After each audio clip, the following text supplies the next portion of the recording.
Good morning, everybody. I'm Ed Parcaut, and usually here with Mike Kelly, and we're Real Estate Jerky Daily. Mike's in Washington, D.C.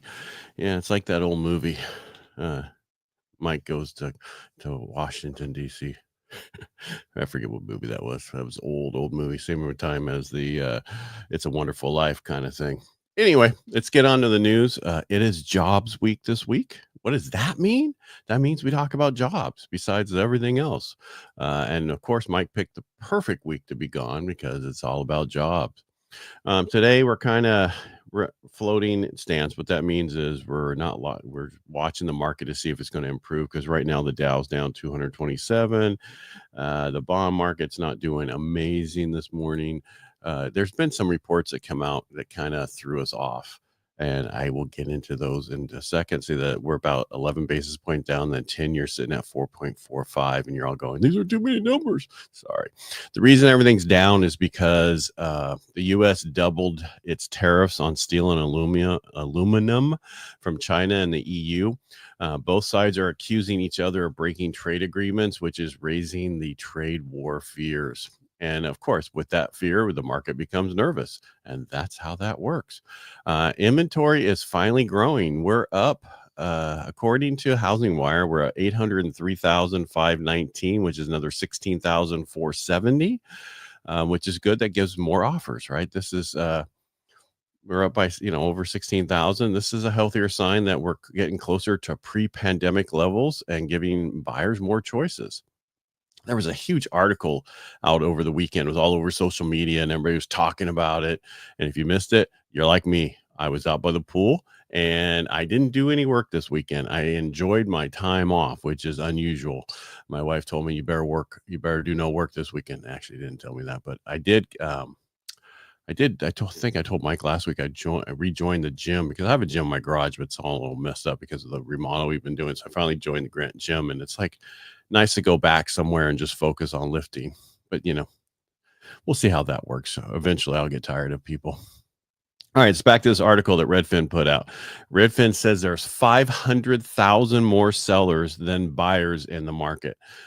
However, if you look at the numbers, just like the book, or Mark Twain said, there's lies, damn lies, and then statistics. And then how to lie with statistics. I'm not saying they're lying, but their numbers are a little off. They estimate there is 1.94 million sellers out there. But if you look at active listings, and the reason I said Housing Wire said 803,000 is because another thing said there was 960,000.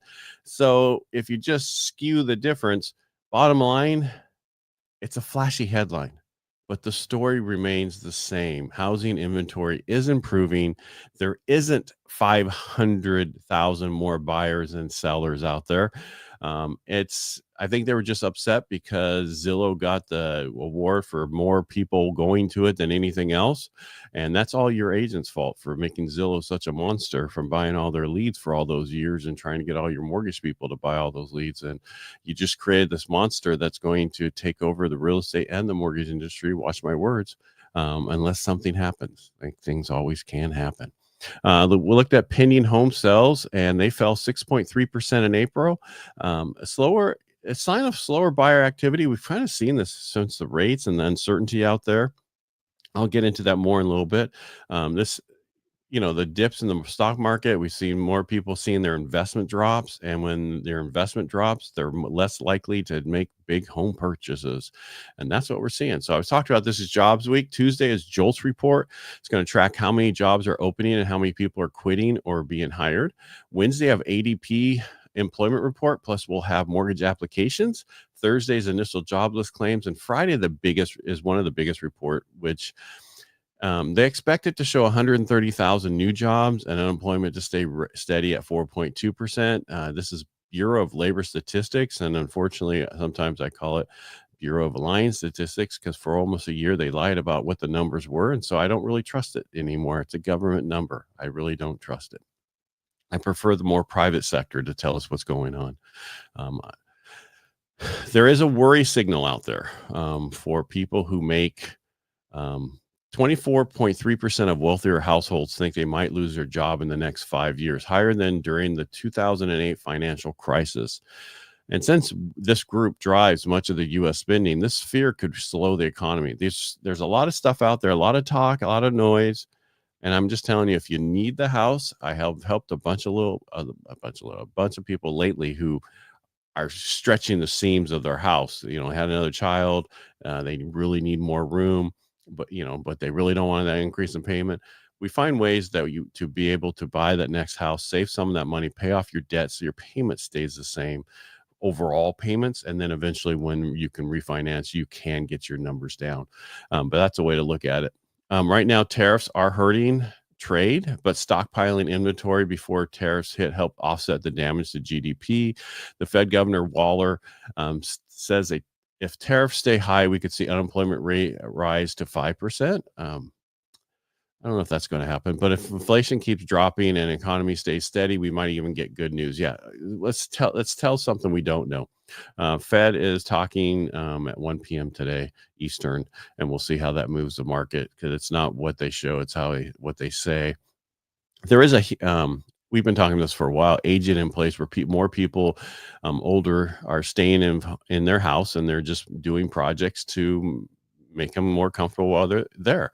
Um, but they are saying fewer remodelers are doing age in place projects. 56% of them are the lowest since 2004. However, 96% of remodelers say the customers are fairly familiar with the concept. Most common upgrades include grab bars, curbless showers, higher toilets, and wider doorways. The higher toilets are always a positive thing for me, since I'm 6'2". So if you ever want to, fix that, that's basically, I don't know why they don't. I mean, more so short people, their feet dangle no matter what size the toilet is. So really, it should be made for the bigger people, taller people. Anyway, I should shut up before I get in trouble. And there is this thing called the Helper Act they've been playing with. It's a proposed law that's part of the FHA guidelines for teachers, police, firefighters, and EMTs to buy homes with no down payment and no monthly insurance. The bill has bipartisan support, but hasn't passed yet. So why don't you reach out to your congressman, and Mike Kelly, if you're listening, while you're there in Washington, D.C., why don't you find out some more information about this for us? That is the Helper Act, and see what you can do. They're trying to make it kind of like the veterans loan, where no down payment, is to help people who actually help. And I think it would be a good idea for helping firefighters, EMTs, and I don't know why they don't have. Do they have nurses in there? They should have nurses in there. Firefighter, EMTs, police, teachers. I think they should have nurses in there. I know nurses make good money in California, but not in every other state. Anyway, everybody make it a great day. I'll be back tomorrow talking about some more news. We have JOLTS tomorrow, and hopefully we'll have some other news out there. But I hope everybody makes a great day, and I appreciate you watching us. And like I said, Mike will be back next week. And you have just me for now. So hopefully you like me. Make it a great day, and we'll talk to you tomorrow.